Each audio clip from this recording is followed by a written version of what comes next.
Hello, heathens. Hello, heathens. What a bright Hello. and beautiful day.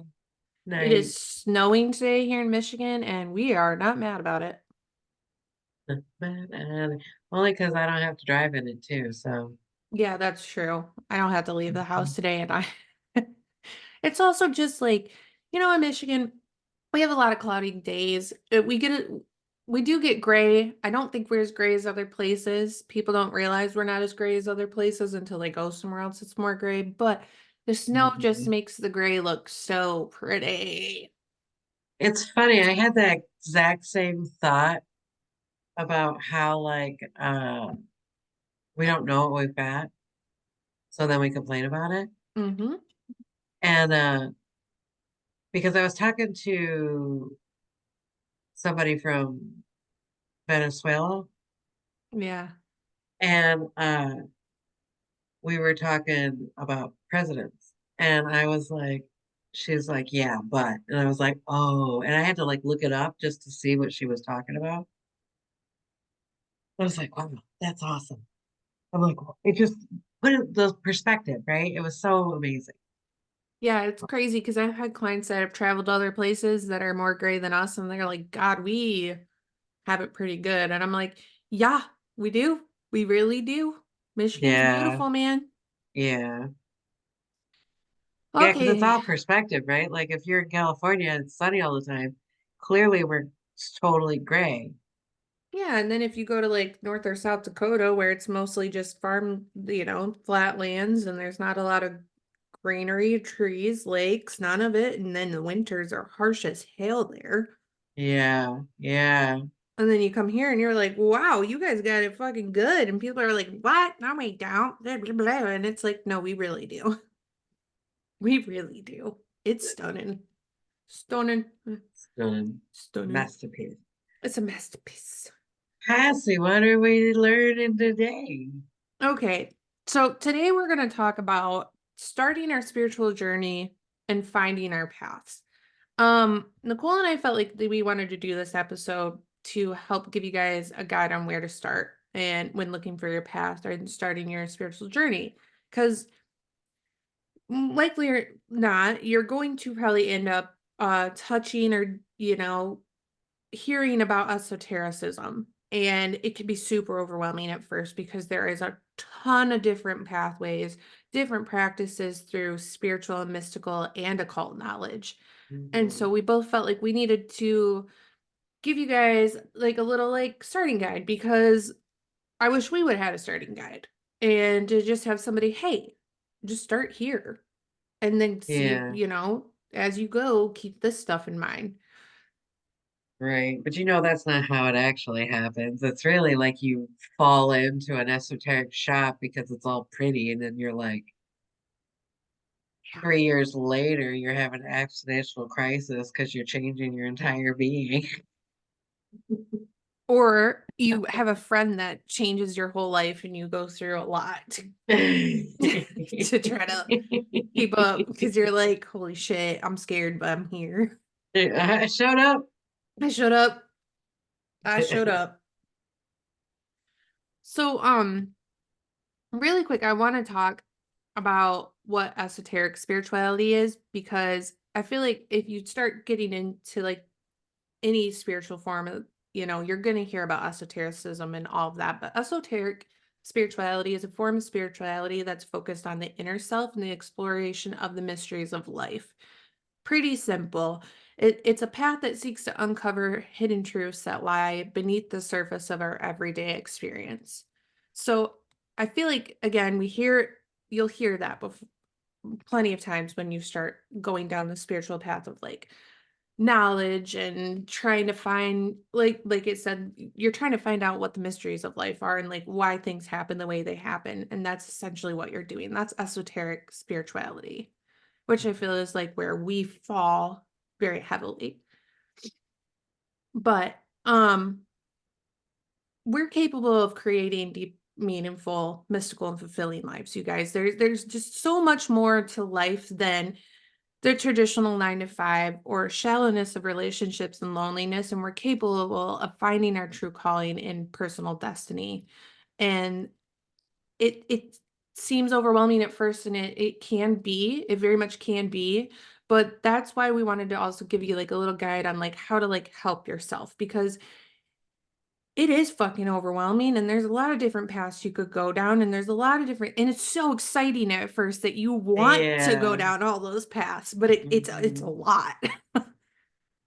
Well, that's the thing. It's what it really is that you're taking a path that you have to think for yourself. And that's what really is kind of hard about it. Like, and granted, we think that we think for ourselves, but really, if you think about the path that you have when you were born, your parents were like, all right, so this is your life. You're going to go to school, and then you're going to go to more school, and then you're going to get married, and then you're going to have a job, and then you're going to work until 65, and then you're going to have the rest of your life to do whatever you want. And it's fine. That's a fine life. Like people have done it and it works fine, right? Right. Um, where it gets a little sketchy and a little bit like when you get off that path that's already been woven for you, this is where I know I've had like a little bit of a difficult time because you're always wondering like, well, I don't know until I know, and I can't know until I go into there and do it, right? Like even like raising children, when you're not raising children exactly the way you were taught how to raise children, then you're wondering if you're doing it right because you don't know the outcome, really. Right. I don't know the end of this formula until I'm done formulating. Yeah, dude, the spiritual journey, it's a personal quest, is what you're saying. It's like Yeah, yeah. it's our own personal quest. It's helping us reconnect with ourselves. Y- You start releasing your attachments to your ego, and like Ugh. you rediscover yourself and your own true nature. Hmm. And it's fucking scary, dude. Yeah. And the funny thing is, once you pass through it, it's really not that scary, but it's like leading up to it, you're like, no, I can't. It's scary. Yeah, yeah, exactly. It's Yeah. like, I can't go into that building. everything's scary. So scared. There's a demon everywhere. So, when it comes to starting this spiritual journey, right? And like you start taking on this personal quest of knowing your inner self, I wanted to quickly explain that's what they've been calling a spiritual awakening. Okay. It's become this thing where people hate that people say woke. Who cares? People hate that they're saying spiritually awakened. Who cares? Literally, the definition of a spiritual awakening is starting a journey of becoming deeply self aware. You're just Right. becoming deeply self aware. You're becoming more aware of the fact that you are soul, you are spirit, you are more than just like, again, your 9 to 5. Right. Well, that's the thing is those are gatekeepers. Those are the people that don't want you to do that, that wants to keep you into this like paradigm or this construct of living and they don't want you to go forward. So the gatekeepers are always going to be there. And this is where your intuition really helps guide you through these things of like, okay, I hear what you're saying, but I still have to go. Right. Right. And like, we'll get into further how like you want to find the right gatekeeper, but I also I'm laughing because we say this all the time, and this is a fucking hill I'll die on. I realized in my research, this is the hill I die on. Nothing has an ending. It's a life quest. It's not a weekend shop. It's not a race. There's no finish line. Like, at least I don't believe there is. There could, It's like a video game.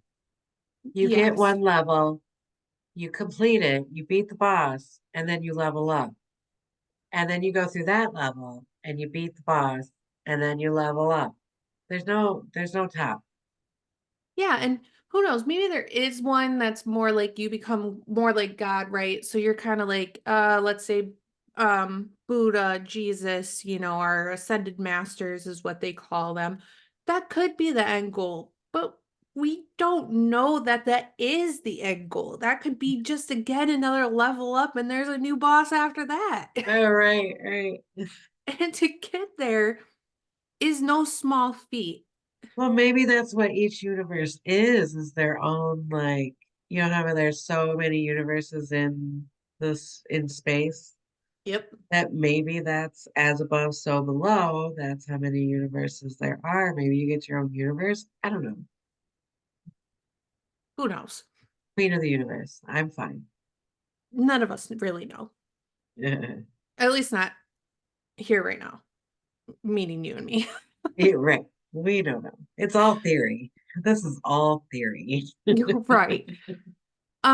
Okay, so I'm gonna quickly go over some steps that you can use and ways to start this because almost all my research and also my own experience, they kind of all had the same steps. And we'll run through these steps and then Nicole's got a little thing that can help you too that is super helpful, especially when getting into um what I would consider higher forms of like spirituality, magic, things like that.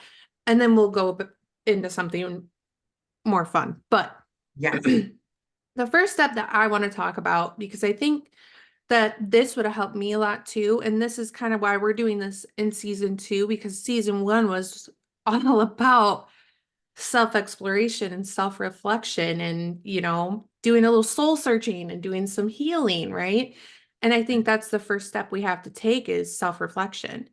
Yeah. Because when you're getting into this world, you want to start understanding why you're getting into it, what your interests are, and what's your intentions for starting this journey. That right there alone is going to help you so much in like figuring out which path feels best to get onto.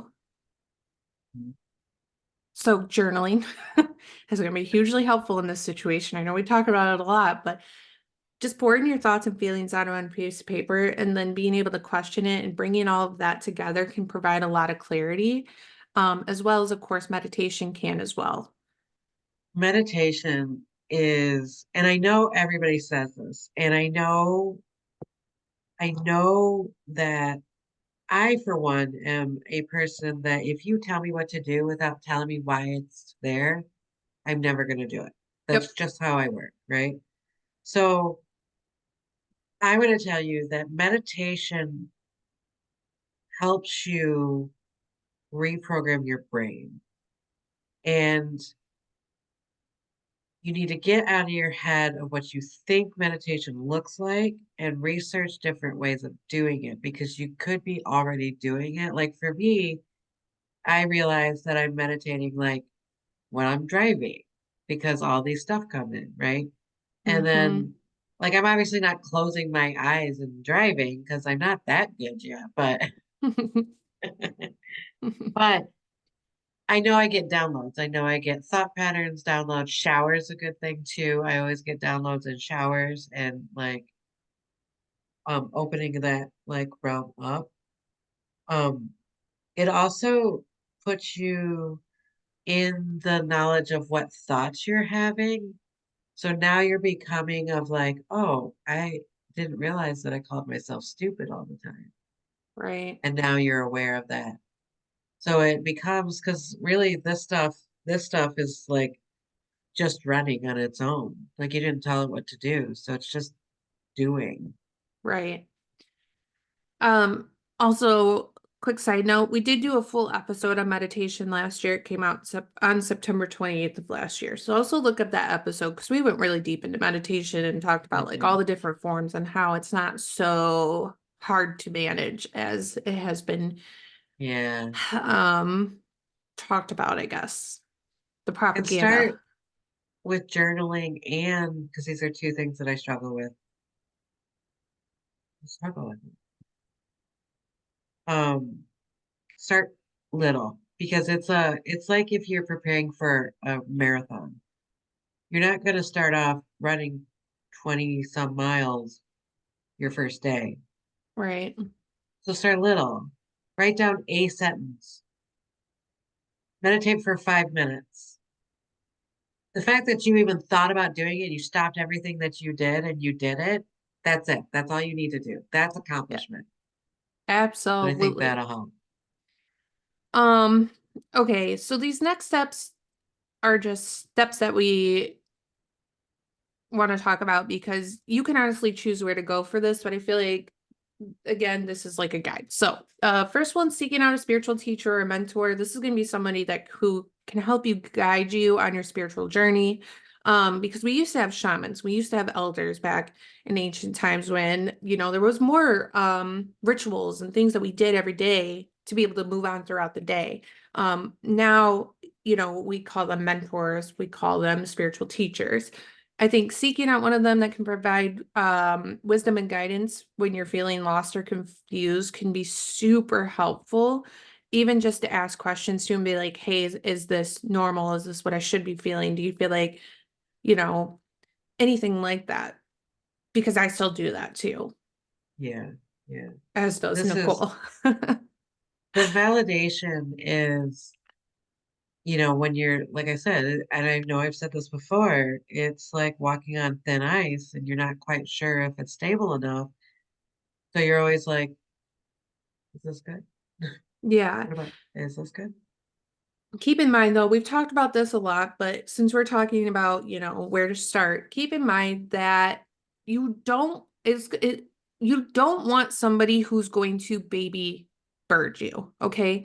You don't want somebody regurgitating every single thing so that you don't Right. have to think about it because I'm telling you right now, it's not going to click. You're not going to retain it at Mhm. all. It's like when you Well, read a hard book for the first time, that's kind of mind-blowing, and you don't retain most of it, and you have to go back and read it again because you're like, well, I didn't write everything down. I don't know everything you said to do yeah. it verbatim. Well, that's the thing. That's why you read the Bible more than one time because you get something out of it all the time, right? Yeah. You get a different book every time you fucking pick it up. Like it's the same thing with Eckhart Tolle. When I read that, it's like I've never read it before in my life. I'm like, Yeah. do I even know this book? Like, I and it's feel that. so, right? Like, it's so interesting to me that I can revisit. I did this, well, I'll come to that later. But yeah, it's it's very interesting how depending on how your brain has developed over the time of passage between the first time you read it to the second time you read it. So now the knowledge that you need is different. Yeah. And also when we're learning from a spiritual teacher, it's great when they can give us new pathways, but you want somebody who's gonna push you into trying it out for yourself and figuring it out for yourself because there's so much growth that happens in that to where they can't give you every little thing they did because we are different people. We do have different frequencies. Yes, we're a part of a whole, but the whole point of us not all being Mr. Meeseeks looking the same and doing the same thing is because we could find a different path that works better within their teaching where it's like, hey, I found this, and they're like, oh, I didn't you where'd that like you learned a whole new thing with this. Like Yeah.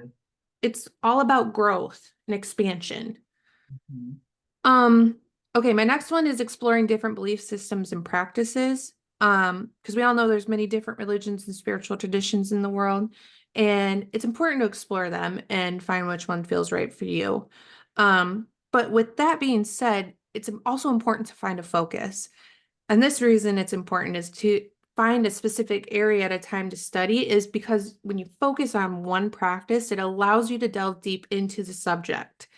You can't master something. You can't master this one tool while holding six in this hand and trying to fumble all seven together. Yeah. That's Yeah. also what we call dabbling. Well, You yeah, don't, you're using something you have no idea how to use it, right? Like, yes, will you please explain to them why we don't want to dabble? well, dabbling is one of those things where I feel like it's completely driven by ego and the fact that um you think that you can talk to this energy, this being that's been around in the man's mind for so long that like you could just conjure up something and not have any consequences for it. But this is the thing is we're going into a realm where we don't necessarily we weren't aren't holding up to our consequences or like we're not responsible for them. And this is where we really become responsible for, our energy, the way we show up in a room, the way um we really do become like, okay, you eat this, you get this. Like it's really showing these like consequences or just responsibility of governing yourself, your world, everything else, right? Like this is where this is born. Absolutely. That's a great way of explaining that. Because I feel like I will warn everybody, dabbling can be used as a very sword type of word, like a knife type of word. It can be used to Or harm. weaponized. Yeah, Yeah. weaponized. Thank you. There it is. I'm like, what is the word I want? Just Ooh, like narcissism has been used. Okay, we talked about yes. that. It can be weaponized. It's not meant to be weaponized. It's meant to be like, hey, we got to focus again. It's more of like it should be used as a gentle reminder. Yeah. Um, but it's important to find a focus. Um, and I also put this in here because I feel like this just hit me while I was doing all this that you'll know when your awakening is happening because all of a sudden you'll start seeing the world and the people and the things around you so fucking differently. And it Yeah. doesn't like, for me, it kind of smacked me in the face. It didn't come on slowly. It was like a holy shit snap. I was like, what the fuck? Like Uh-huh. taking the blinders off, as we've talked about. You'll start to experience things differently and you're going to become more self-aware. And I wanted to throw that in there too because I feel like that's normal, just so you guys know. Um, it's normal to start questioning, and that's where I think also having either a spiritual mentor or a guide or a friend that's also doing this with you too is really helpful because it's nice to be like, um, yeah, so are you experiencing this too, or did you experience this? Because Yeah. like I feel a little crazy right now, but like that rose is not red, Ugh. you know? Yeah. Well, and I think like before I found an actual mentor, I would actually go to a lot of psychic fairs and do and have readings, and Oh they would help, yeah. like they would be my spiritual counselors, because then I wasn't necessarily focusing on one person, and I could get different like takes from different people. And it was this, I found them to be like little cheerleading moments to keep me going. Yeah. And it was really nice to like, it's like I didn't need anything deep and profound. Sometimes I just needed like, you're doing great. Keep going. Right. It was Like like the that's all I validation. needed. Yeah. I just Mm-hmm. needed it to be like, okay, here I go. Right. Like it was just that little nudge I kind of needed along the way. Um, okay, the next ones I have are pretty self-explanatory. Like, when you start going through this process, keep an open mind during the beginning of it, and of course throughout the whole process, but definitely the beginning. Try to approach everything with curiosity and willingness to explore new ideas and perspectives, which can be harder said than done sometimes. Um, Respect the knowledge, the traditions, and cultures associated with different practices that goes along with keeping an open mind. You want to approach new experiences, new traditions, new knowledge with Right. sincerity. Right. Um, because these aren't just new age practices, they can have a new age twist, but a lot of this shit has been around for longer than we have, a lot longer. So we want to stay respectful. Um, Learn to trust your intuition, man. Trust your gut, watch for synchronicities, pay attention for if your guides are sending your signs, your angels, watch your dreams. We've said all of this before, especially in our Intuition 101. Um, the next one is the hardest one, I personally think. But if we've been doing the work, if you guys have been doing the work with us all season one, I think this will get easier. But you have to face your fears, man. You have to be strong and have faith in yourself because you'll go through a lot during this process and it'll hit you at different times. And it'll all be worth it as you keep moving deeper, but it can be fucking scary, man. Losing people because they're no longer with your alignment, they're no longer aligned with your frequency. Facing things that you've dealt with in the past that you are going through now, and it Yeah. feels very real and like it's right now happening. There's all these scary things that come up, or good example, and it's I know it's small now to me and it's funny now, but like I came from a Christian background. We all know this. And when I went to that first class with Nicole, I was fucking terrified that I was going to be seeing ghosts everywhere, man. I mean, everywhere. And Uh-huh. I also was terrified because I really had this fear that I was doing something wrong because this was witchcraft and witchcraft was bad. And we don't do that because we believe in God. And it was scary. But I kept going through it and it kept getting easier. And now I have obviously, a completely different understanding of it. But face your fears. Well, and I'm going to go back to the being open-minded, being respectful to other religions and cultures and stuff like that. Um, I do believe that there is pieces to each of them that really has the same pathwork as this. It's just the fact that we've gotten a bad, almost like the game of telephone. Oh, yeah. Like it started, and I'm going to use Christianity because that's what I know best.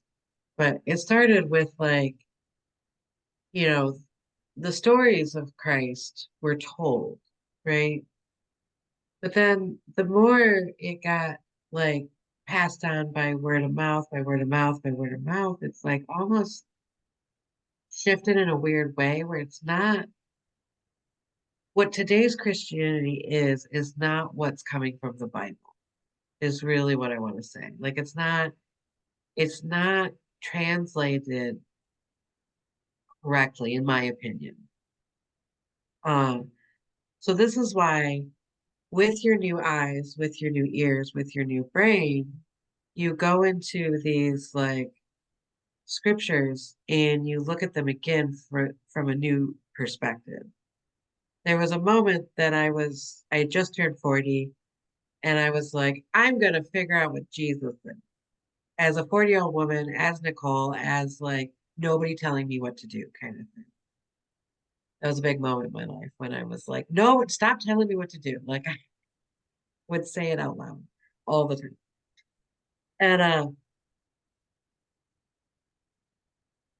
now my way of absorbing information is movies, media, stuff like that.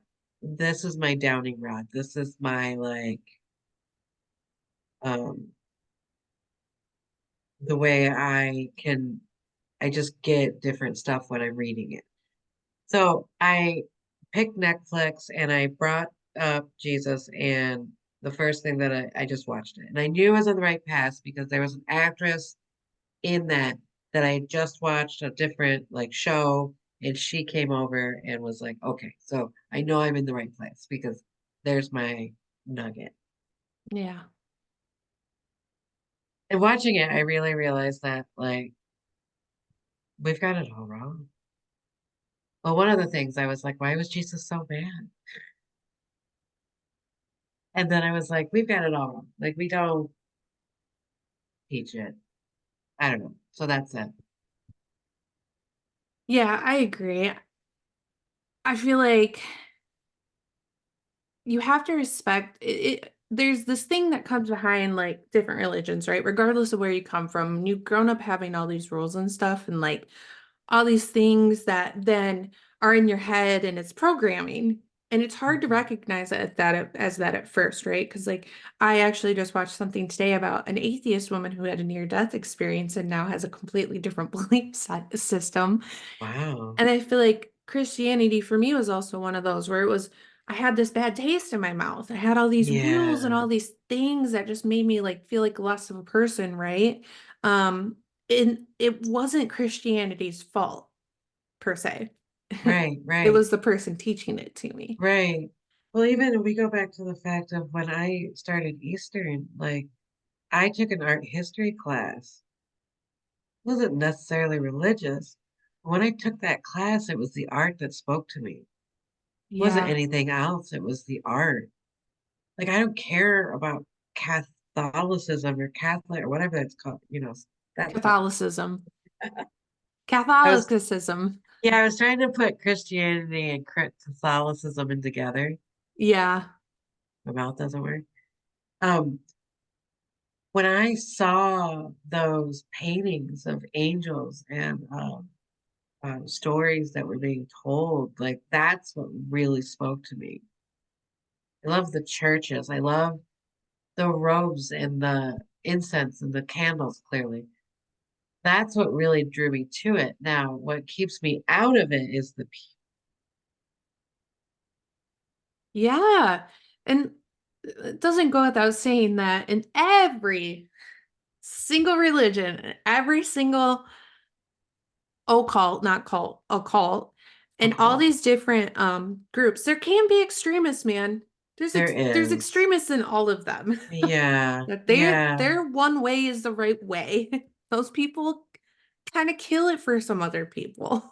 right. So, like, if you have a strong opinion about something, I implore you to research it for your own benefit and then decide what's beneficial and what's not beneficial in it. Like, think for yourself. Don't take what people are saying as gospel.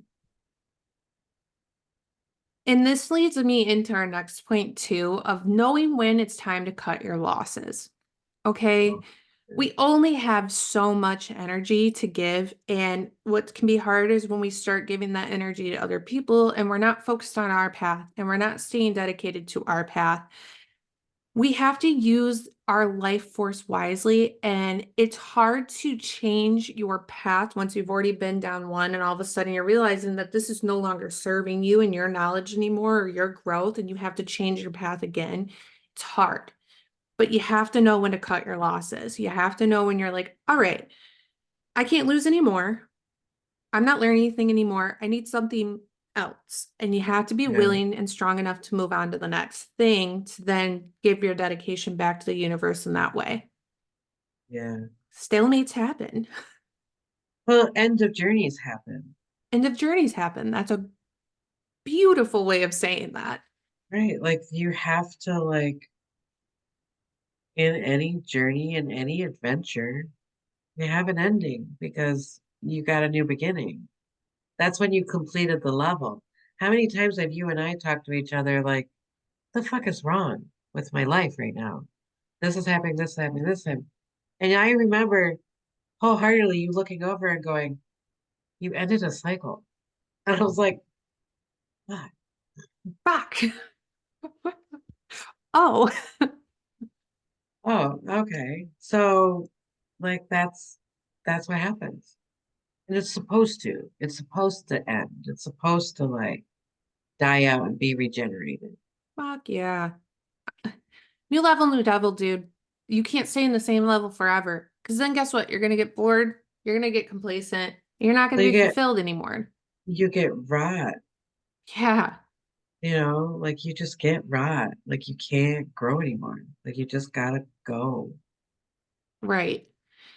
So the next one I have is be patient and persistent. None of this that we're talking about again, hill I die on is mastered overnight.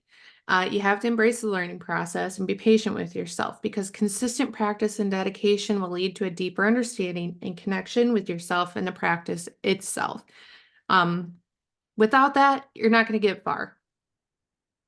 Well, I mean, that's part of the process too. That's for sure. Like you gotta like if you're getting angry and frustrated, you're doing it right. Yes, absolutely. So to end my little piece before we go into Nicole's little section here is all of a sudden going through all of this stuff, you will hit what I and many people would call the rebirth process. And this is when you start to really become yourself, who you're destined to be. You're going to start feeling more confident and positive and ready to take on the world. You're going to feel less moved by things. You won't feel so like a pebble could knock you over type feel. Yeah, yeah. And you start to become more sure of yourself. And granted, you're still going to go through moments where you don't feel sure of yourself. That's normal. Hmm. But on a day But to day, you're going to feel better.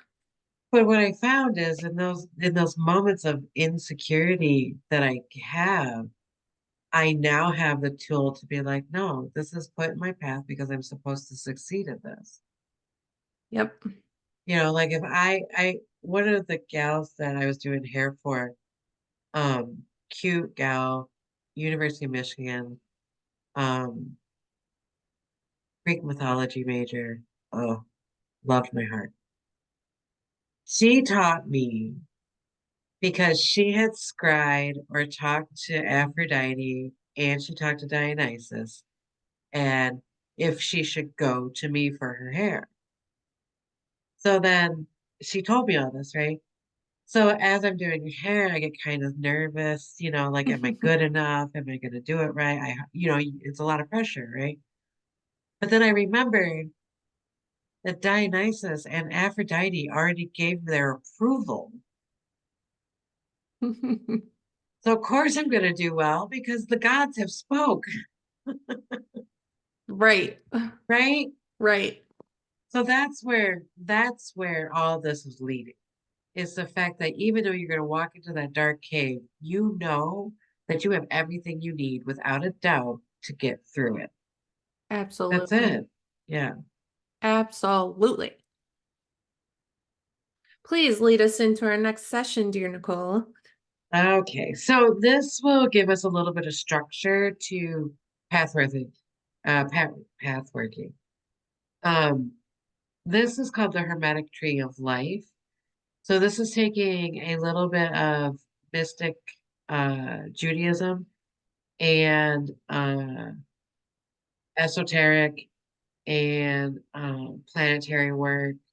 This is It's just, I brought this to us so just because it gives us a little bit of structure. If you look up this, it's a structure of 10 circles with lines in between them. And it's very long out. In fact, I've got it.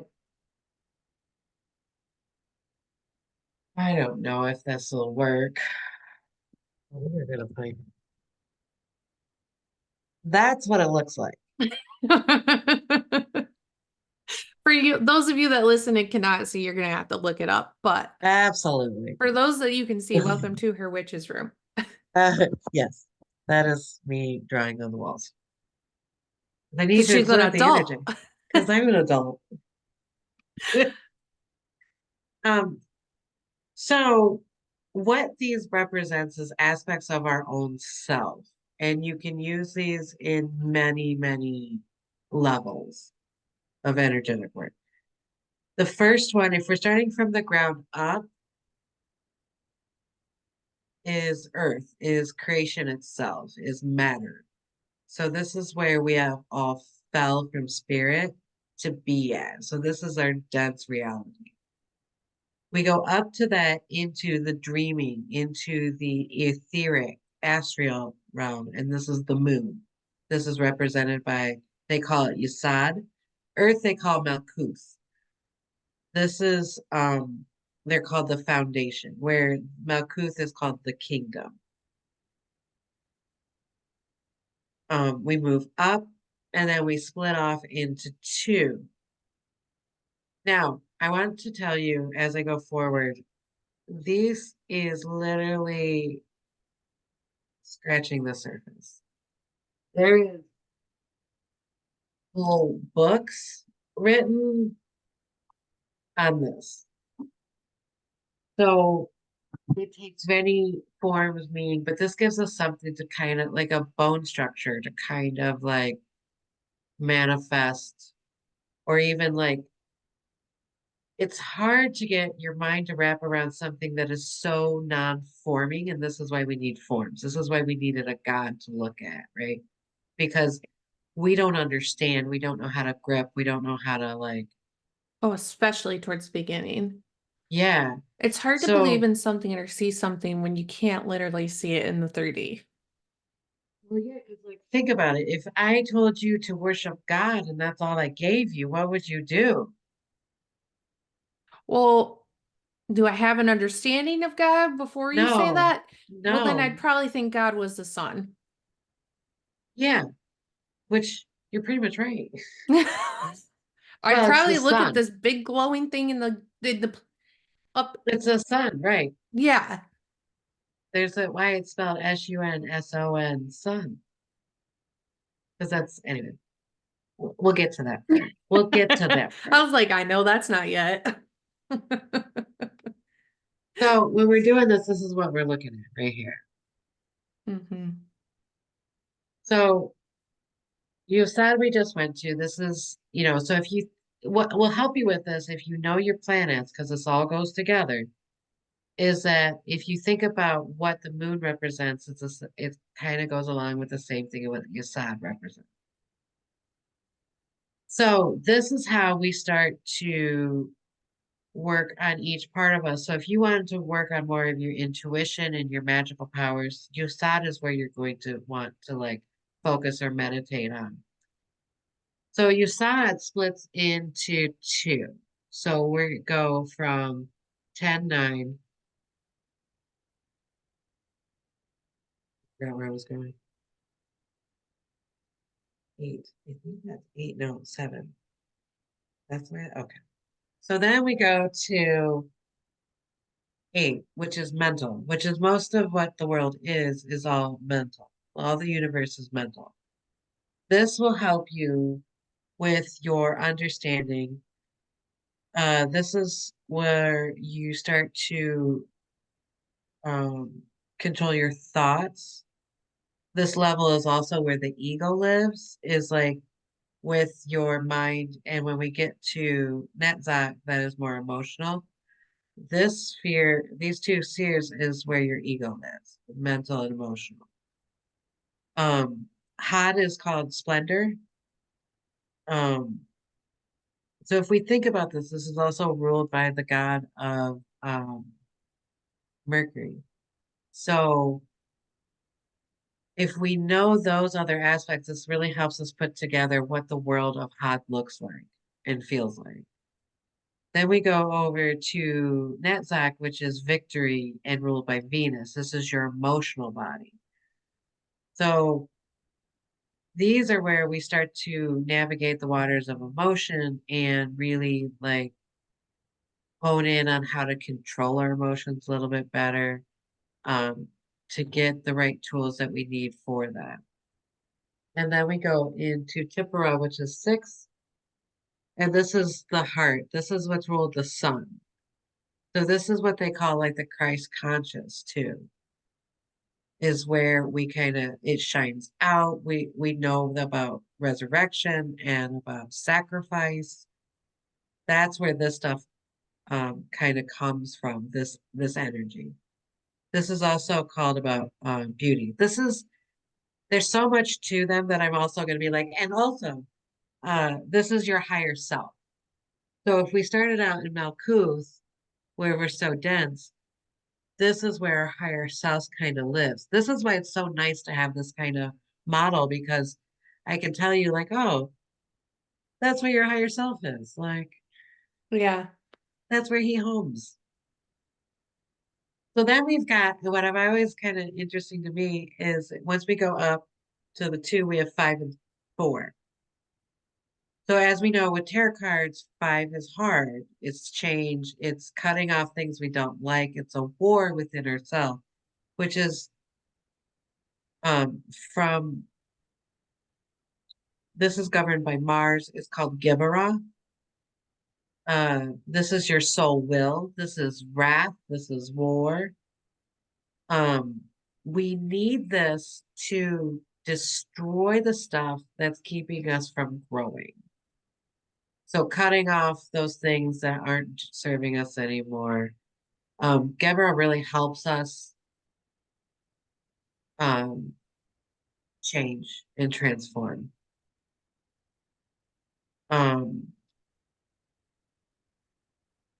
and then we go to just like how the mental and emotional work across from each other. This is Gebra, and then this is Hassan. This is Hassan. So this is, what do they call this? Hold please. I don't know my notes. Okay, I didn't okay, right there. It's that word. I forgot what it was called, but it's anger and passion. That's where everything lives. Um, because the other one is mercy. So this is ruled by Jupiter. It's expansive. So after we cut everything off, we can grow expansively. Uh, I always say that this is kind of like how they got the devil and the angel on your shoulders, Mm. because right here is like this is where your feet are, this is where your hips are, your creation spot, and then this is where your higher self lives. So like these are your angels and your devils. Mm. So the one side that is uh telling you to cut it off and do it, the other one's being like, no, no, don't do Right. that. So as we go up, we this is where the veil comes in. So this is really like if we think about Judaism and how they had a tabernacle where it was behind the veil kind of thing, and only the priest could cross the veil into the godlike space. This is where we find that. So now we have the birthplace of Saturn, which is Binah, the top of this like dark sphere or dark slender. This is where form comes in and structure and understanding. This is femininity. This doesn't have, because it's a beyond the veil, it doesn't have a structure. It literally is just, Right. I don't know how to explain that, but that's what it is. But then she has a partner too, which is Hokmah, which is the male energy, the divine light. So this is the seed, the father God, where this is the mother God. Um, this is the seed that actually, so if we go down, if this is the pure light that comes down from the all, this is the first structure or manifestation that it happens. Then you go into the wisdom, which is the father, to go into the understanding and the form.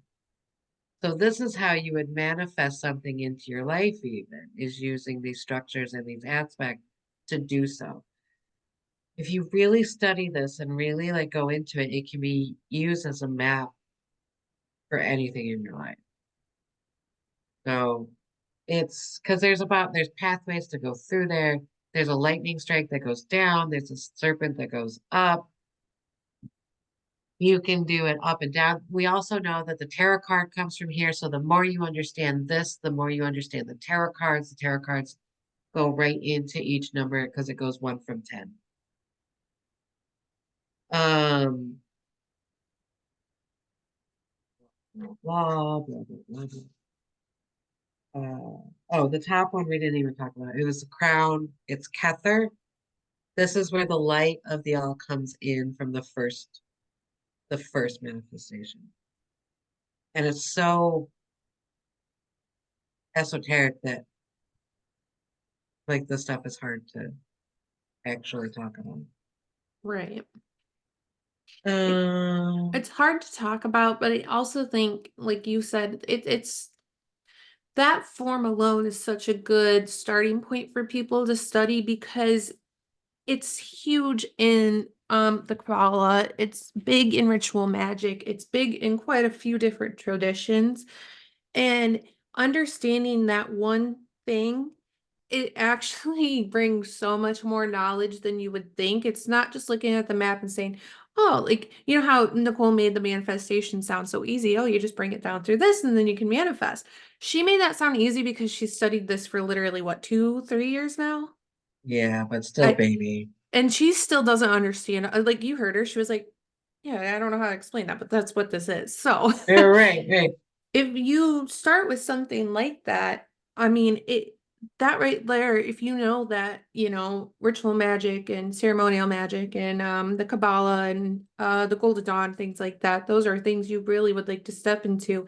Having that knowledge alone of the Kabbalistic cross or tree of life, Real life. thank you, um, can just give you such a strong basis so that when you are hearing these words like Malkuth and all these other words, you're understanding what they're Yeah, talking about because sometimes what happens a lot in classes with people who have done things like such as ritual magic their whole lives or higher magic their whole lives or for a good portion is it's like talking to somebody with a fucking PhD in the subject and you're coming to them as a kindergartner and you don't even know what the word means. So that gives you some basis that you, as the yeah, kindergartner, kid, preschooler, whatever, you feel good about being able to have conversations with them.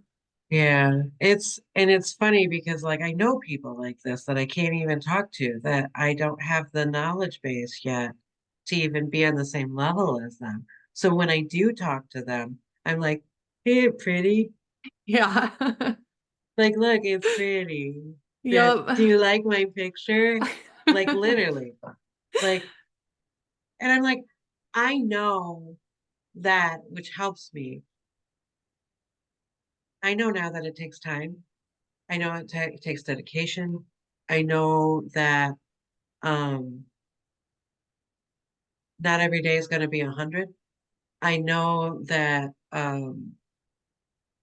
because you're swimming in the middle of the ocean and it gets super overwhelming. And at first it was like that.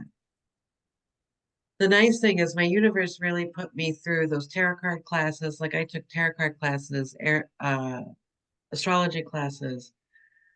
I took intuition classes. I took all these classes.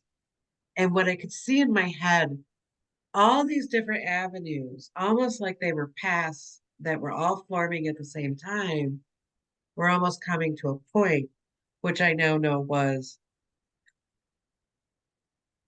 ritual magic, Yeah. because all of it went with it. If I didn't understand astrology, that's a whole subject, right? And we know from astrology, like I'm like still an infant when I can like name off all the planets and what they do, sort of, and where they're at, and what how that works in your zodiac sign. And there's houses, and but once you even get through that door or that room, you open up another door, and you're like, oh fuck, like Yeah. it's a whole thing still that we don't even know that we don't know, right? You don't know what you don't know. Oh man, isn't that a statement? Yeah, for real. So it is overwhelming, but you sift through. The great thing about this is I realize that A, nobody's going to test me on it. They're not going to punish me because I don't know. So learning became really easy and fun because I didn't have any like punishment along with it. Yeah, it's all at your own pace. Again, spiritual journey is one of your own personal quest. It's your own personal quest. And yes, there are people out there that do it faster, that do it slower. There's millions of different ways to do it. But it's not about keeping up with another person or slowing down to their speed. It's not about that. It's about you and your journey and what you feel comfortable with and what feels good to you. Absolutely. Absolutely. And that alone makes it fun because you're right. You don't feel this pressure behind it. Mm-mm. That's the whole thing. Go take a tarot class. They're fun, They're so fun. right? Like, go take one. Go take an intuition class. Meet some people. That's why I started doing the psychic fairs, is because I wanted to be part of them. Yeah. That was the best way. I volunteered for that, and that was the best way to get in there. Yeah, I mean, like, so we're getting into the fun stuff now. I guess let's start with like our first class because I didn't realize that Nicole and I this was Nicole's first class too, and we've talked about it before, but I think it's important to revisit where we've been and like so you guys know you're not alone, dude. Like our first class was Intuition 101 with Amy Garber at the Enlightened Soul Center. Yep. And I was terrified that I was going to see ghosts everywhere. I remember leaving and Bella had come with us to that first class and she was scared too, and we were scared. We were just scared. Oh my goodness. What did we do? What did we do? Mhm. Um, but Intuition 101 was a really good start for me. It was like dipping your toes in the water because intuition's 100% about yourself. It's not Mhm. about anybody else or anybody else's teachings. It's about you and getting in touch with your inner self. And I think that that was such a good place to start because it's like slowly opening up the floodgates so things could trickle in, you know? Uh-huh. Until all of a sudden you're like, fuck this, and you fly it open and you just let the water hit you and take you down the wherever the path. You just let it Ain't that the go. truth? We're just gonna drown. It's fine. What class did you take after your first intuition class? Like after we took all Intuition 101? I think I took two because I'm like that. I was like, I think I took two, and then I think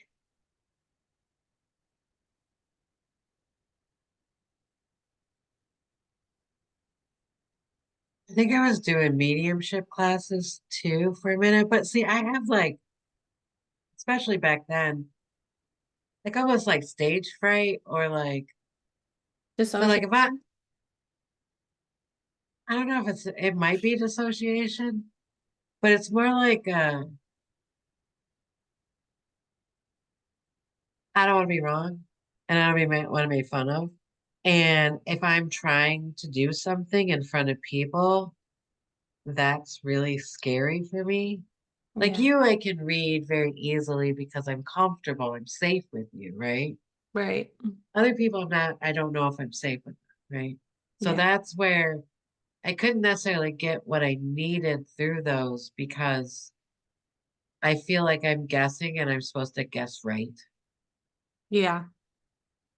Also, So, your second class was Intuition 201 because I took it with you.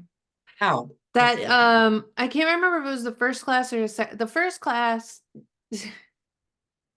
First class, Nicole got attacked. The second class, second part of that class, I got attacked. Yeah, It was you very did. interesting, and it wasn't anything to do with the center or the teacher, by the way. It was just the first class. There was a random student that told Nicole she had a demon attached to her, and then the second class, we did speed readings, and I I had told somebody in their family this there was a mother daughter duo, and I told them that somebody in their family was going to die, but it wasn't me telling them. I just didn't know any difference at that. I didn't know the difference at Yeah, that point, and it scared the shit out of me because it did happen. Granted, it was their dog, by the way, but still, it was their dog. Yeah. it was those classes were fucking intense for us. Yeah, because we're like all excited about it and we're like, somebody's gonna die. Yeah, yeah. You have a demon attached to you, and you were like, "What?" I was like, okay. Uncle's like, "Great, I'm gonna freaking summon a demon, and the demon's already attached to me, and like life is gonna be scary, and like, Well, the great thing about that is I had just talking to one of my um I did a soul retrieval. oh yes, Like I did it that day.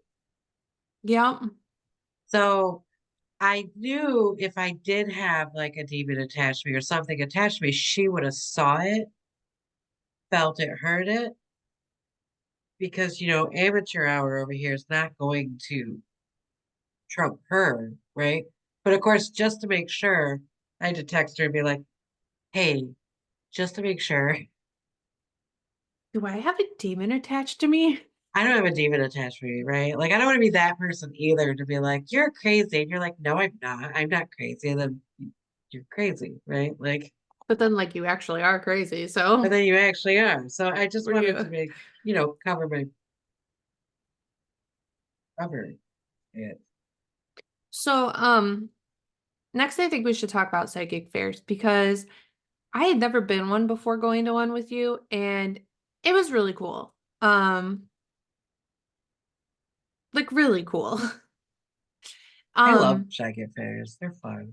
if you guys don't know, so I'm sure some of you do, but if you don't know what a psychic fair is, essentially it is a group of psychics, people selling mystical things, crystals, witchy stuff, and they all come in one building for like 2 or 3 days, and they offer services and they offer goods.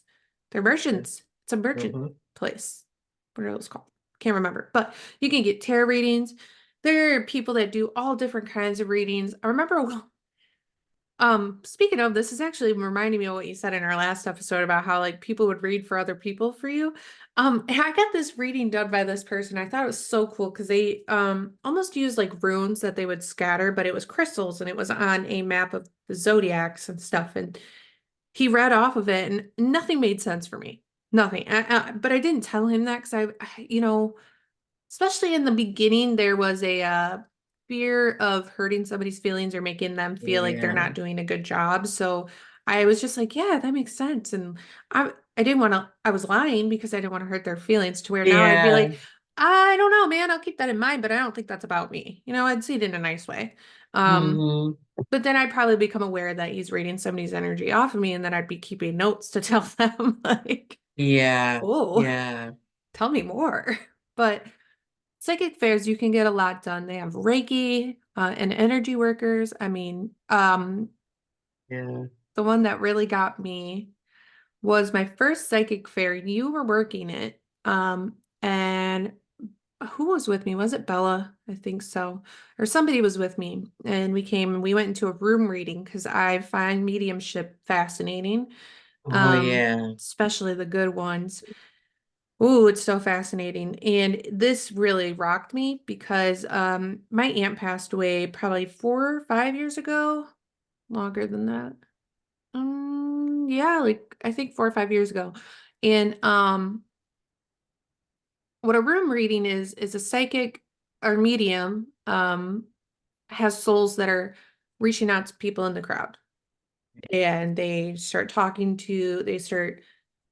listening and bringing it forward what they're saying. Does somebody have somebody who's done this, this, and this? Does this resonate with anybody? And then they give the message. And my aunt came through, and I remember being pissed the fuck off, but also sad because I loved her. But I was also mad at her because the message that she gave, I was like, God, that's so her, just to be so vague and so like nonchalant and like, um, she told the medium to tell me that if I ever have kids, she'll watch over them. And that was kind of it. I was like, thanks, Anna. I was so mad I'll never forget it. But it also opened up this thing into me where I was like not scared of mediumship anymore. Yeah. Psychic fairs are fun, dude.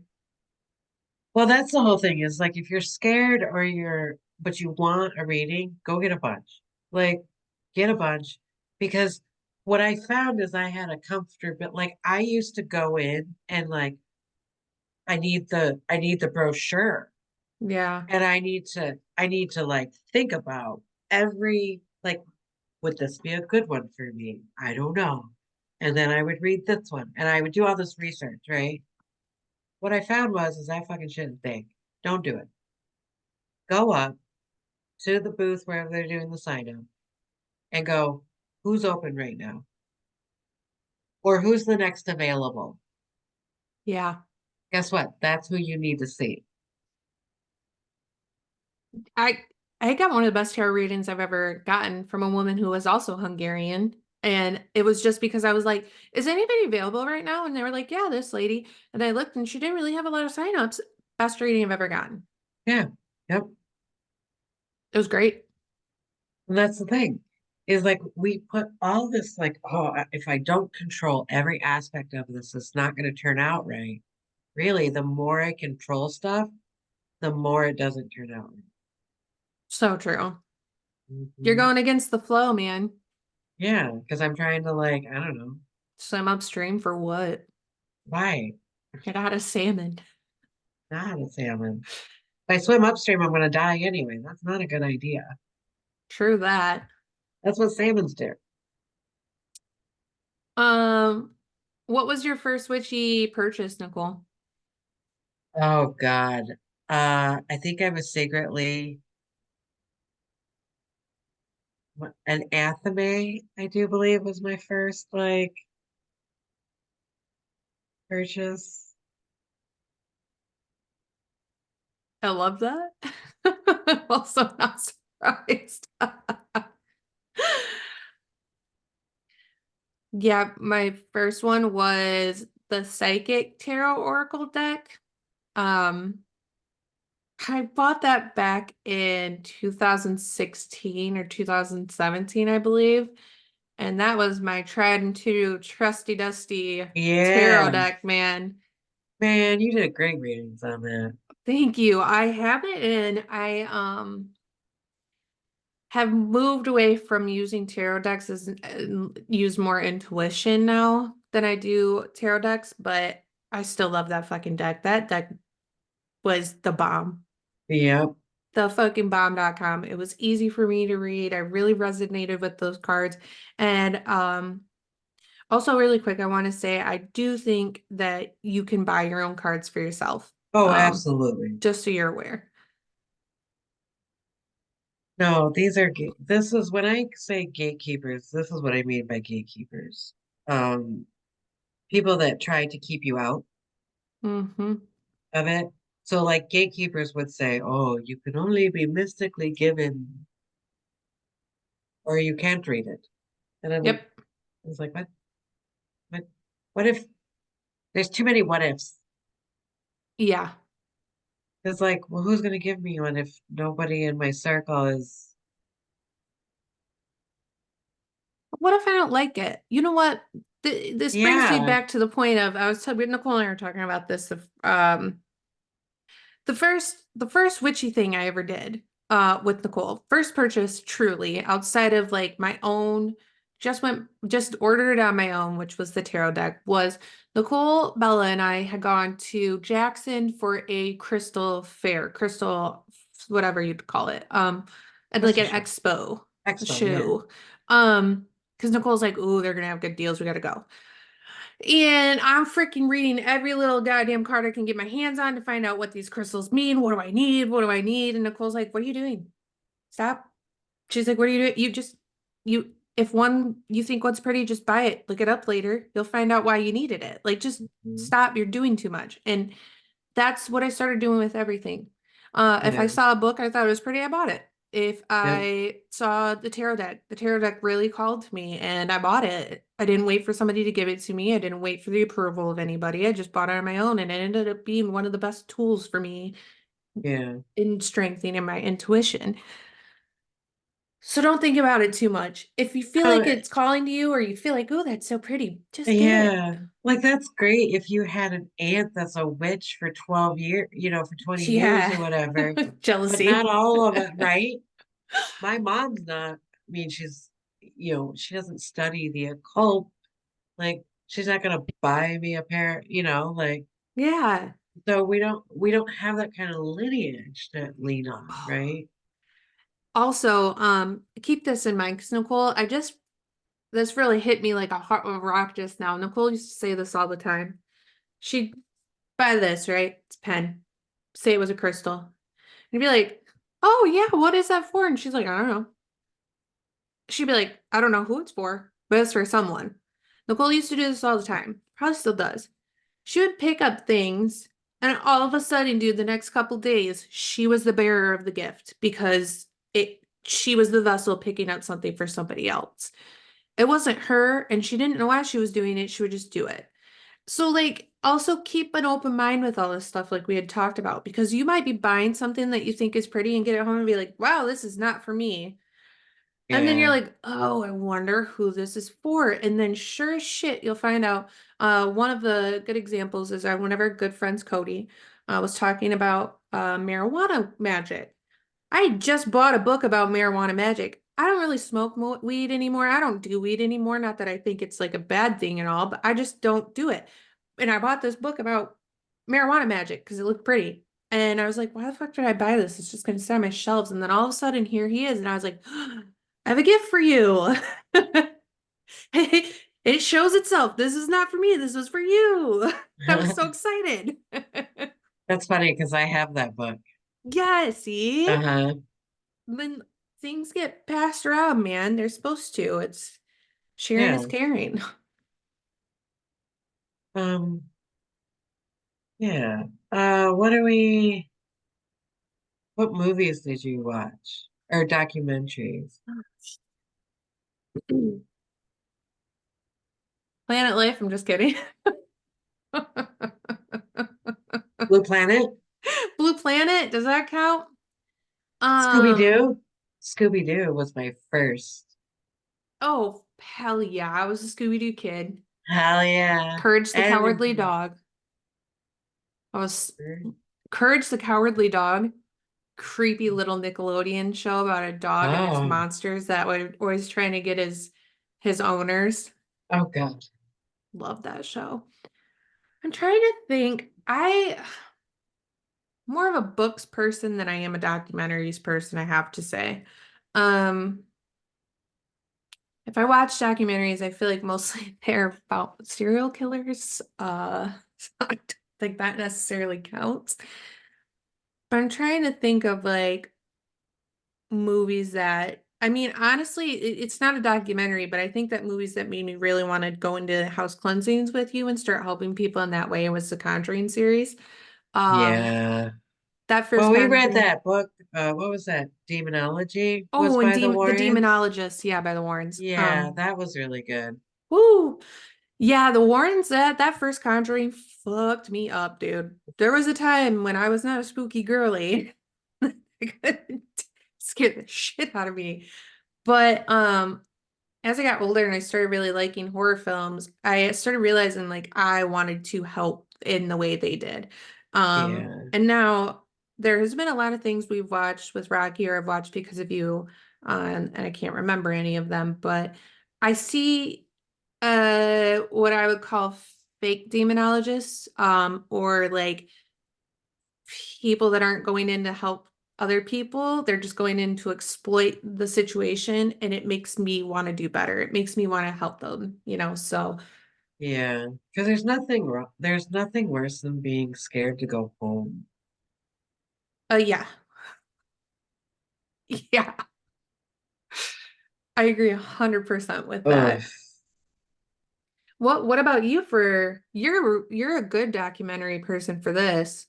Well, because that's the thing is I get even like if you just watch like if my brain is overloaded and I just need something fun, but I have one particular taste because I am a one particular taste kind of woman.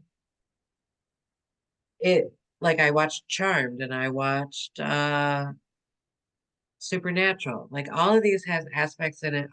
So it gets me, and I know occult people will probably be very upset about all this, but this gets you like the taste of it. Now, granted, I want to tell you that it's not like this. This is very over dramatic and it's a piece of art.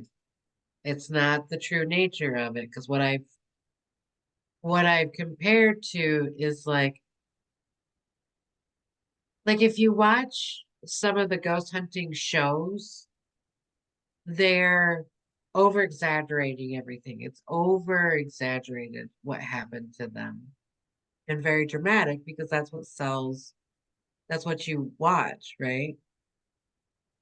What I found is if you see the same case on different ghost hunting things, Yeah. how different they are depending on who's in front of them. Because they start out being like, yeah, this kind of happens too. Oh my God, this happened, right? Like, and I was like, Also, wait, also but not to like take us off task, but really quick, just to put this out there because I feel like I say this a lot.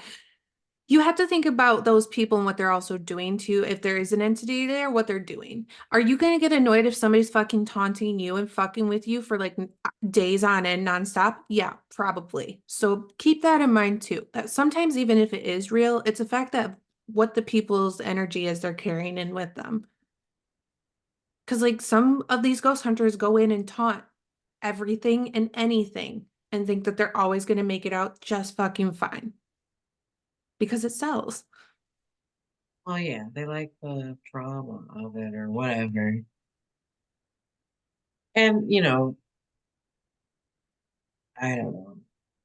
Sometimes, because like I always think about it this way, is that Aleister Crowley wasn't the most ethical person in the world, right? He's actually deemed the most dangerous man or a Satanist or whatever, right? Very Right. dramatic. Really, what he did for magic is he actually like explored realms that we couldn't explore. Like if we're taking this as a science kind of thing, then you have to do documentaries and you have to do experiments. I don't know what's going to happen with this ritual if I don't know if I don't have a baseline. Right. So the stuff that he worked on, where like I personally probably couldn't do, right? But he could. That's what he was meant to do. So me saying he's bad or wrong, but he expanded magic. So without him, I would never get it. Yeah. Like that's the kind of stuff I think of is that do I like it? No. Like, Zach Baines, like I don't like the way he does stuff, but like, can I get information from it? Absolutely. I'm not throwing out the baby with the bathwater because there's something, not that and I don't watch him all the time. Like I can't. It makes me want to vomit, really. Yeah, But we exactly. we did watch that one. What was it? The Demon House that he bought? Uh-huh. Yeah, that one. Mm.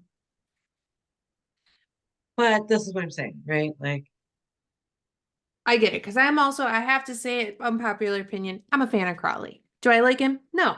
But am I a fan of his work? Yeah, because it did change magic. It opened up a lot of realms. It gave us a lot of answers and like new ideas. Do I think he was fucking batshit crazy? Probably. Probably. I didn't know the man. you do enough magic and enough drugs, you're probably going to be a D little woohoo. I'm probably gonna be wait till I hit 80, y'all. Hell yeah, Wait till I hit 80, because guess what? Your girl's probably gonna be a little fucking weird too, man. a little. I'm running down that path. I don't mind it either. I'm the weird No, one, usually in the group of normies, and I'm okay with it, where it's like, have you ever thought, have you ever thought about, and people are like, what? I'm just going to be my own version of Luna Lovegood, and I'm so excited about it. Oh, that's a great example. Um, Okay, I think that we should talk about books that have changed our lives too, and books that we would also recommend when starting this path because I have a little list of books that I love that I also purchased, and some of them I forgot I purchased. So, I why know, don't we you? just did a whole rabbit hole Yeah, of we did. earlier. I was like, what books did you like buy when you first got into it? So we went on our Amazon account and was like, Scrolling down. the books we bought, or even like, I do a lot of Audible. What was the first books that I bought on Audible? Like, Yeah, oh, very interesting. like if we're gonna go old school too, like I was a huge fan of Sylvia Brown. Girl, that bitch. That bitch. Oof, Yeah, that is going old school though, isn't it? People even know loved who her. she is in this new They might age. not. They might not. She was always a favorite on a talk show called Montel Williams. Oh yeah, I remember And Montel. she would get there with her raspy voice. I even think sometimes she was smoking because, back then it wasn't so taboo. And she'd get up there with a little finger and be like, yeah, yeah, yeah. And I was like, oh my God, she's so amazing. You're like, I love her. She was just no nonsense, and she told it how it was. Like it Okay. was, Well, Montel was no nonsense either, so they're probably a good duo. yeah, they were a good duo. Um, my first books that I bought kind of cracked me up. I remember having this one specifically. I bought a Buddhism book, which was a beginner's guide to understanding and practicing Buddhism. It's from Michael Williams, and it was a really easy understanding book. It wasn't mind warpy in any way, which I really appreciated because it talked about mindfulness and meditation, and it was all the beginner steps of Buddhism. And the other book that was one of my first spiritual books outside of daily devotionals, because I used to be Christian, was The Secret by Rhonda Byron. And I hope I said her name right. But that book really started opening the doors of change. Yeah, And the one that fucking got me, the first book that ever got me to where I literally thought I was gonna jump off of my mental fucking edge. She was standing on the edge, and a whisper of wind would have pushed her off. I probably would have lost my mind. Was Life in 3D by Landy B. Mellis. We went to a thing with her where she was talking about her other book about having alien encounters, and I bought that book from her. And it's a conversation with Archangel Raphael as well as other elders that she calls Hotep. And they talk about why we're here, why sickness happens, why different things happen. And at the time, I was nowhere near trying to understand these things. It was kind of, this book was too advanced for where I was at personally. And how closed off I was, all the fences I had up around my mental bridge. you're like, And no, absolutely right. not. You're not allowed. And this book said, oh, I'll just pluck that one, and I'll pluck that one, and I'll pluck that one. And here we're going to push you right to the edge and see how you do. And I had to put that book down for a long time until I could let what was going on in my head comprehend. Yeah. Because Hotep in this book is very kind of like talking to a grandfather figure. Like they're really understanding, they explain things. Archangel Raphael is like you're a new college student and you're being called into the head of the entire college. Like the person who made the college is like, and you're sitting in front of him while he lectures you. It was it was hard and a lot, but it was a book that really changed a lot of things in my head about understanding the way the world works and why we're here and what we're doing. I also bought the completion progress process from Teal Swan, and I don't remember buying that one. I have one more. The one that I've recently went through that was really good that I'm still working through currently is The Path of the Hedge Witch um by Joanna Van de Hoover, Hoever, Hoeven. That's a super friendly, beginner friendly guide to like hedge witchcraft, which is more like working through the cycles of the moon, walking between worlds, growing relationships with fair folk. It's a good starting point for somebody who wants to go in towards more nature magic if you're interested in that. Hmm. And we all know the other book I'm fucking obsessed with because I talk about it all the time. So I'm done. If you It know, is a you good know. book, though. If you know, you know. I would have to say, like, the first book that I read was Solitary Witch, Silver Ravenwolf, who has a lot of great books in her repertoire. Yeah. On, and it's very good. It's very beginning, right? Like I've got a couple books by her actually, because I do a lot of angel magic, and she had a book on angels. Oh, One of my yeah. first books, actually, I did get from a Christian while I was working. Did I tell you I worked for a Christian distributor, a book distributor? And I thought we were best friends. She's let me think that I was the only one that went to Christian stores as a kid. Well, no, I worked for the distribution center. So and I worked all in it.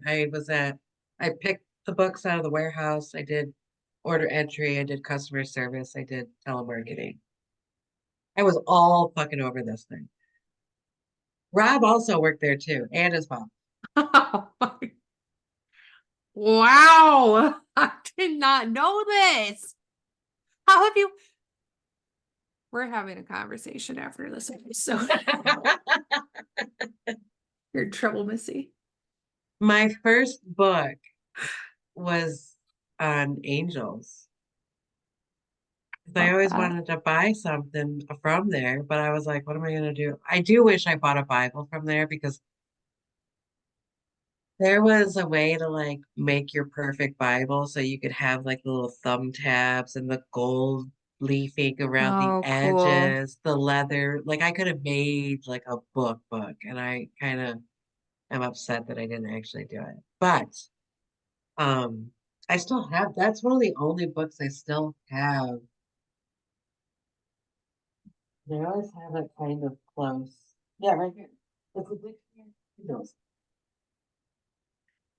Oh, yeah. This is clearly uh this is one of the best dictionaries on like just the different kind of angels that are out there. They've got the fallen angels in here. It's all here. It's very good. It has survived over, let's see here. I think I was 19. I think I was 19 when I bought this book. I'm now 47. Go Angel Book. Um, those two books were really important to me. And then the one that I think anybody should read is Higher Magic by Damien because it puts if you want to look into ritual magic, if you want something like that that has a little structure without it being like a somebody telling you what to do per se, is read Damien Eccles' Higher Magic because it puts it on a level where I can understood it without having this whole background. Yeah. But then it made me really want to know and dig more into it. Yeah, I would say the only other person that you also talk about a lot, we haven't brought up either with books that has some really awesome, especially beginner books, is Jason Miller. Yeah, I just got into him lately, and he's got, because I want to reread the protection, reversal and projection again. He's got great stuff. And really, if you really want to start into magic, that is the one because you don't want to attract or conjure something. And I don't mean accidentally, whatever, but you know what I mean. This way, you know how to get rid of it. Or even if And you're protect scared, yourself. right? Even if Yeah. you have something in your room, this is a great way to like actually like stand up for yourself and empower yourself into doing things. And he Yeah. also puts it in a way I, that's th- good. I think that Jason Miller and Damien Eccles go hand in hand in that way, where Damien's going to teach you how to run energy, how to move up into another realm of understanding, and Jason's going to help protect you on that way. Damien Right, will as well. right. Um, but both those books together, dude, and you're going to be starting a really powerful path. Well, and we're going to go into mentors here soon, and I want to bring, since we're on the verge of we're on Damien right now, is that there's this saying out there that says your teacher will show up when you're ready, your mentor will show up when you're ready. Um, this is the kind of thing, it's like you almost have to start walking before your mentor shows up. So you because that's kind of how this all started is I did all the stuff and then what and literally was like led to his book like this was it was on Audible and it kept showing up as you should read this. And I was like, I'm not fucking gonna read that. because I was looking at the cover like there's some dude with sunglasses with a bunch of fucking tattoos. Yep. I'm not gonna read that book. It's gonna be some it like asshole or like somebody that thinks he's all that. And I already know, right? So of course it kept showing up. Read this book, read this book.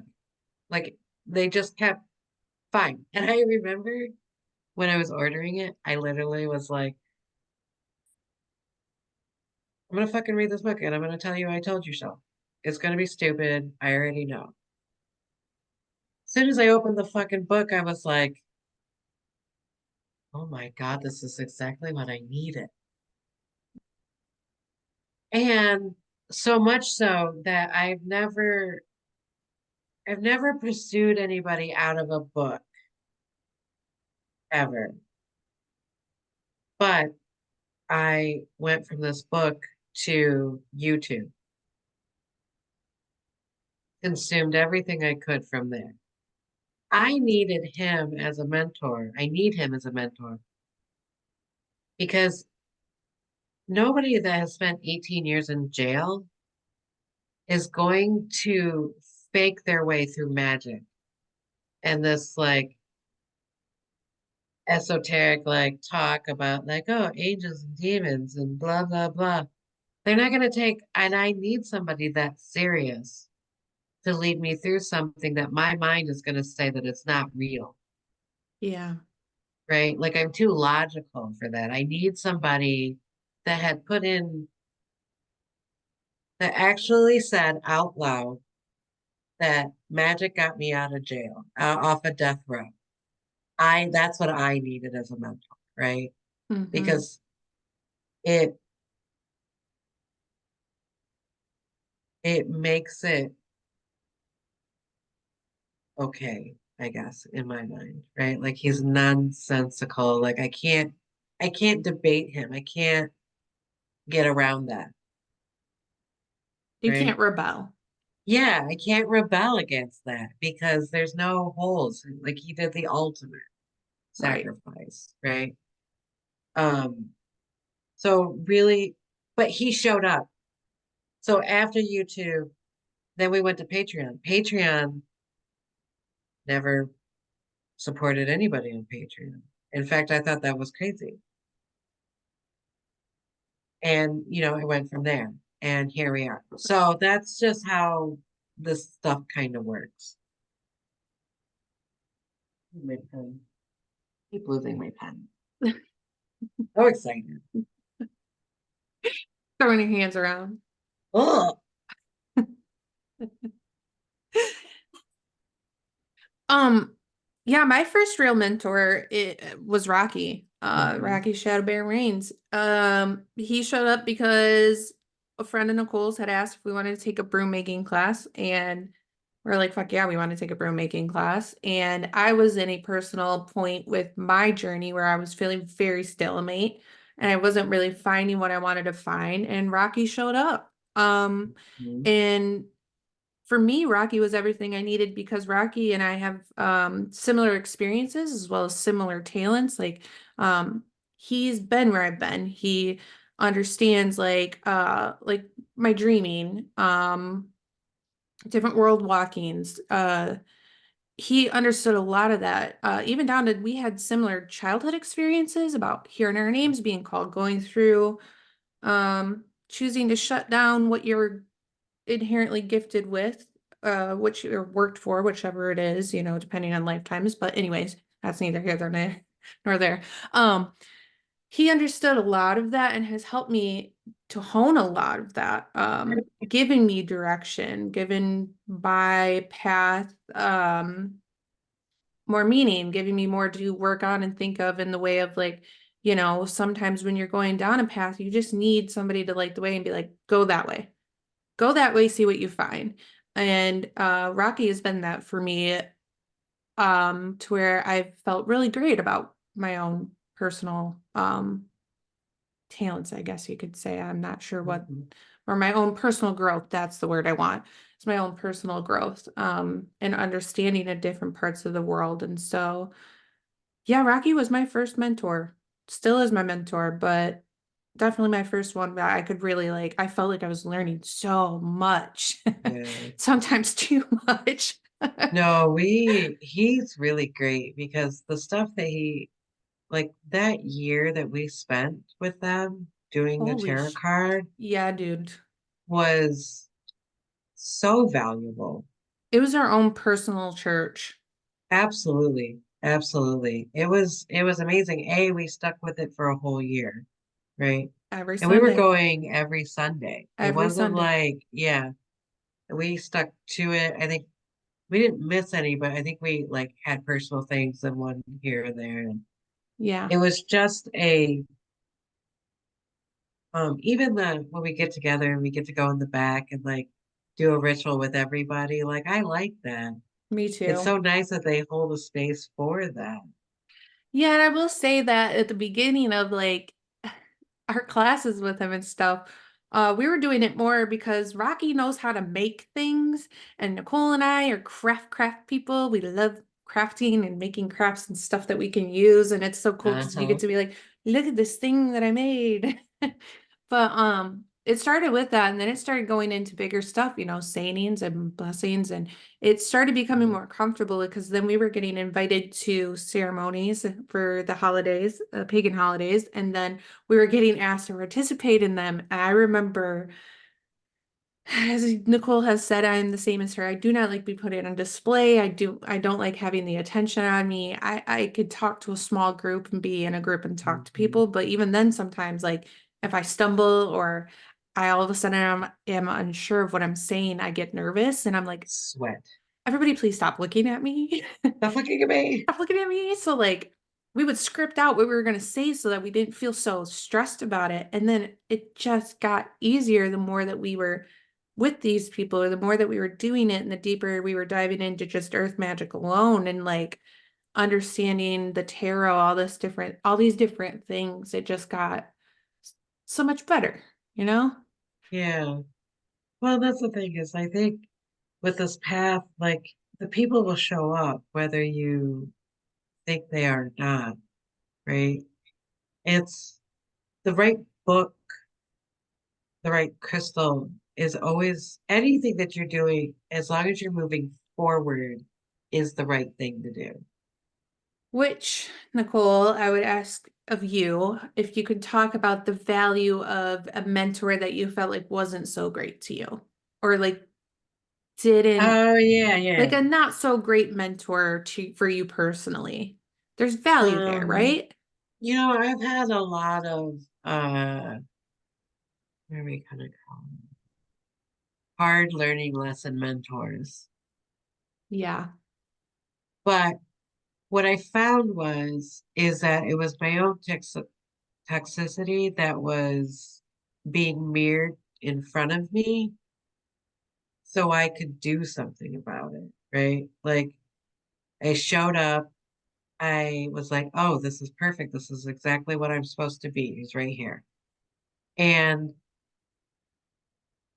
it starts off with a few like red flags that you're going to ignore because you're so thirsty and hungry for any kind of knowledge or leadership or, you know, any kind of guidance. And so you're like, no, red flags are fine, Yeah.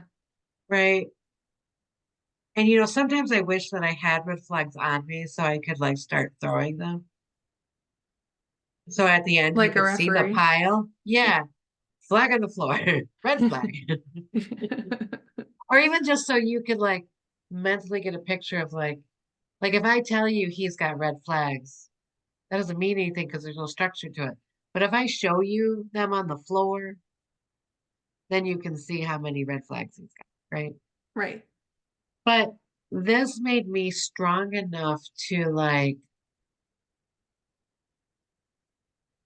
realize that he's not, they're not in my best interest. They don't have my best interest. Or what I've noticed is that the learning curve was kind of small and that the more I'm in the relationship, the more toxic it gets. Mm-hmm. So like breaking things off is always a little difficult because it's great at the beginning and you're so eager to learn and you want this. Yeah. So anybody is great. Anybody will do.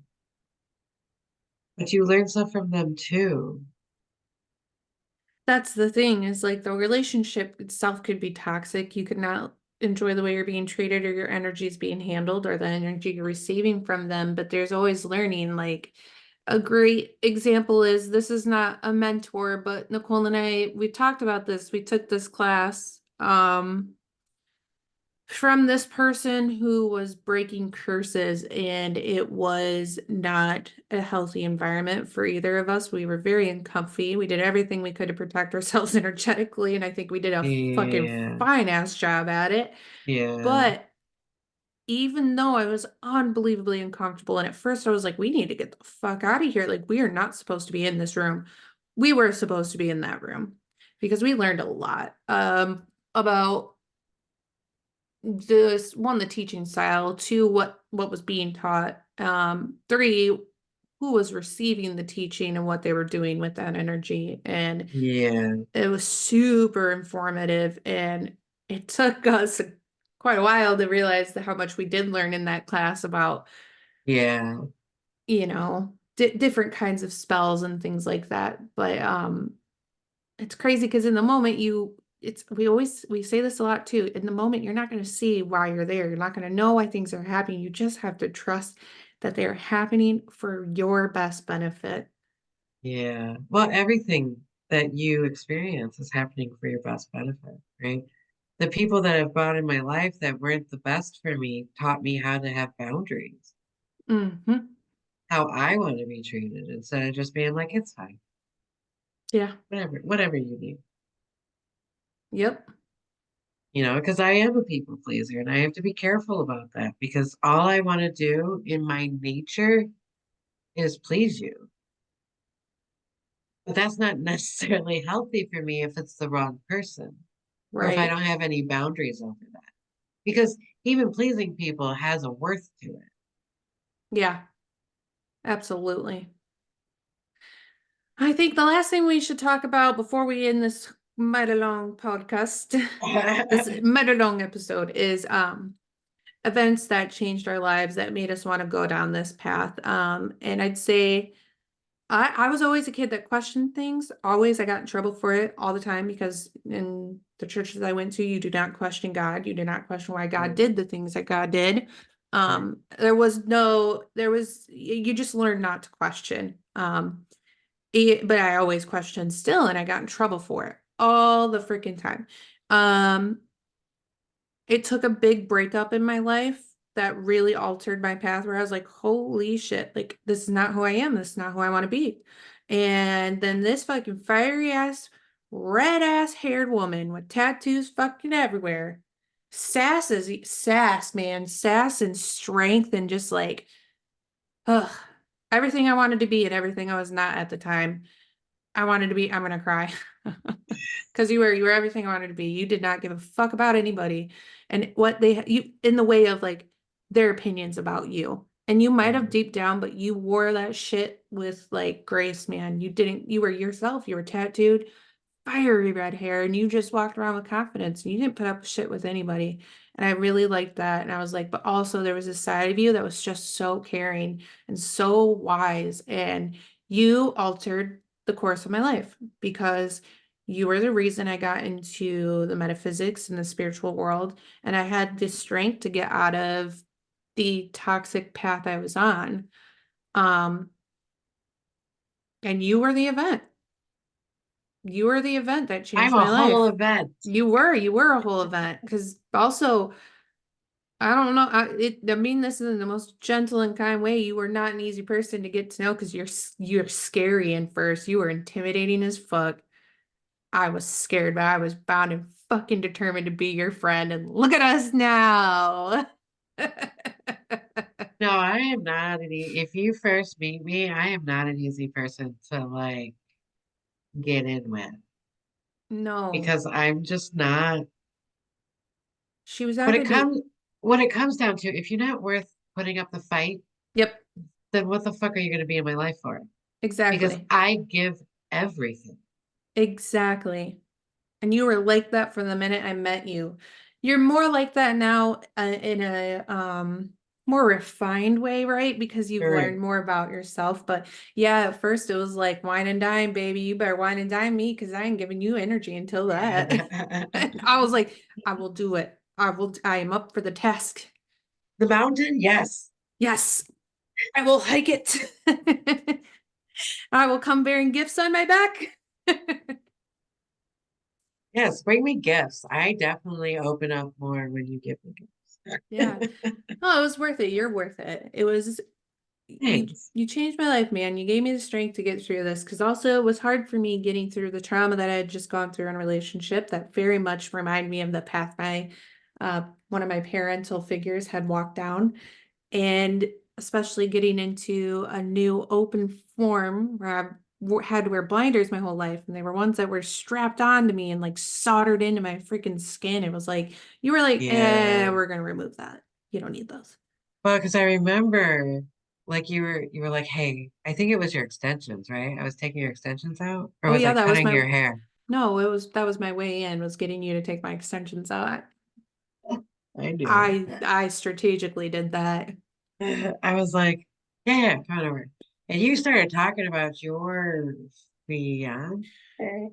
Yeah. Mm-hmm. And I just remember going, no, that's not how this works. Yeah, you were like, I'm sorry to say it, but you deserve better than that.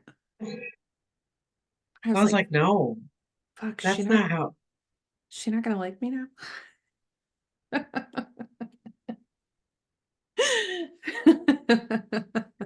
Oh, oh, I gotta change my whole life. Yeah. No, I will say between you and Bella helped me a lot in getting through that relationship too. Cause like first time, Absolutely. yeah, first time I met Bella, Bella told me, yeah, man, I don't know. I don't think he loves you. And I was like, we've been together for 7 years. She didn't know. It was just what came out of her mouth. And I will never forget it because I was like, what?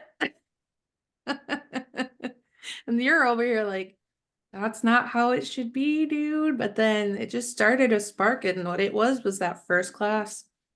Yeah, it was, that's the thing is I think, with Bella being there and you know that you love her, and the fact that she was saying something hard and then to like back it up, you had a second opinion basically, and I'm saying the same thing and we don't even know we're saying the same thing again, right? Yep, yep. And those are the things. So that's why you've got friends, is because we say the same things, but we're not talking, Yeah. right? Like it's not like we talked behind your back and was like, guess what? And I'm like, okay. And it was never like that, right? It was Nope. always like we just validated each other.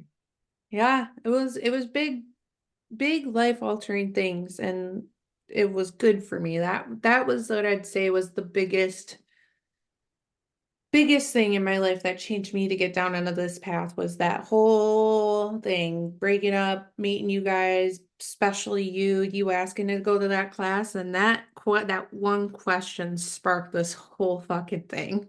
Sparked the whole damn path. I was like, oh God, we're doing this. Let's go. Yeah. Was there like an event that happened for you that you were like, I have to start this? Well, I would say when Alexis's brother died, Dylan, she or he there's too many patterns and coincidences too. And then like also it was such a huge, huge event. We're talking like a 5-day funeral Wow. because he was young Yeah. and he had the universes of people that he had was like college, which was in Boston or Maine. He had his high school people that he had just left, right? So he had all those people.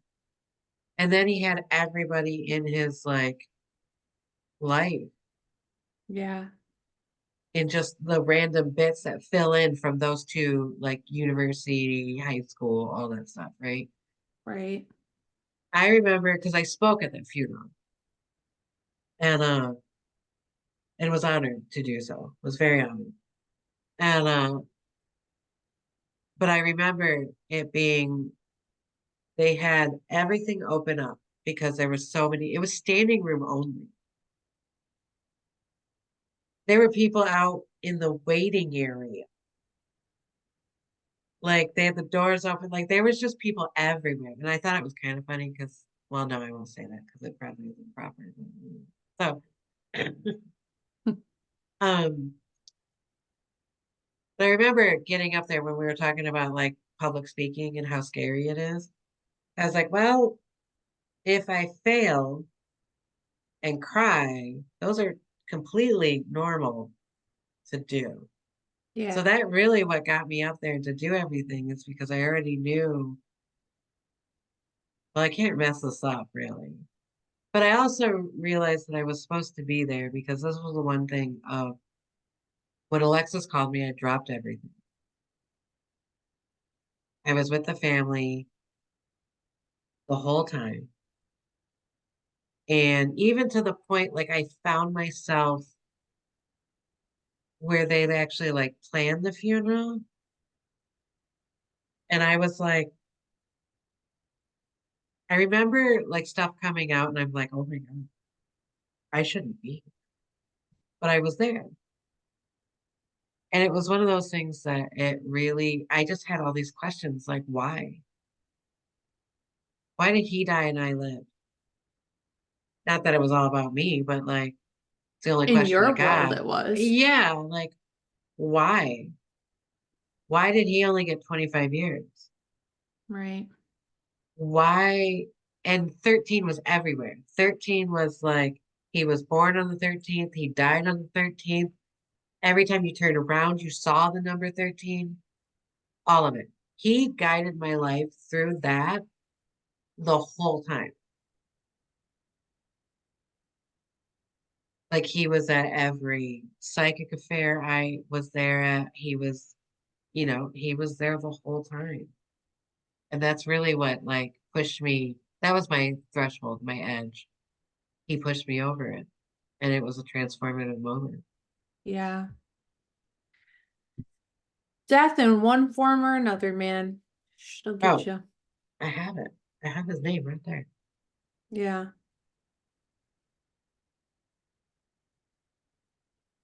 Well, Well, that's the path, folks. it's how our path started. It's books we'd recommend. It's things we'd recommend. It's the guide. The Well, and I guide. didn't, I know we didn't expect that this podcast would go this long. And like, but this is how important it is. And if Yeah. we give you enough information to kind of push you over that edge, here it is. Yeah. Exactly. And you can always call us, write us, whatever, like get a hold of us somehow, and we can mentor you through it. We can answer a question, whatever you need, Heck right? yeah, Because that's dude. what this is for. Abso-freaking-lutely. Reach out, man. Well, I hope that this starts your. I'm sure you guys have already started it. Honestly, those of you that have been listening to us since the beginning, you've already started it. Just know you've already done the brunt work. You're doing self-reflection, you're doing self-healing. That's a start. It gives you a Yep. start. Um, so good job on that. Yeah. Our next episode is about patterns and cycles. Ooh, I love So patterns. Patterns are my favorite. yeah, they It's are. it's all my favorite, really. Yeah, that I always say this, so that's gonna be a good episode. So we will see you in the next episodes, peeps. Bye, heathens.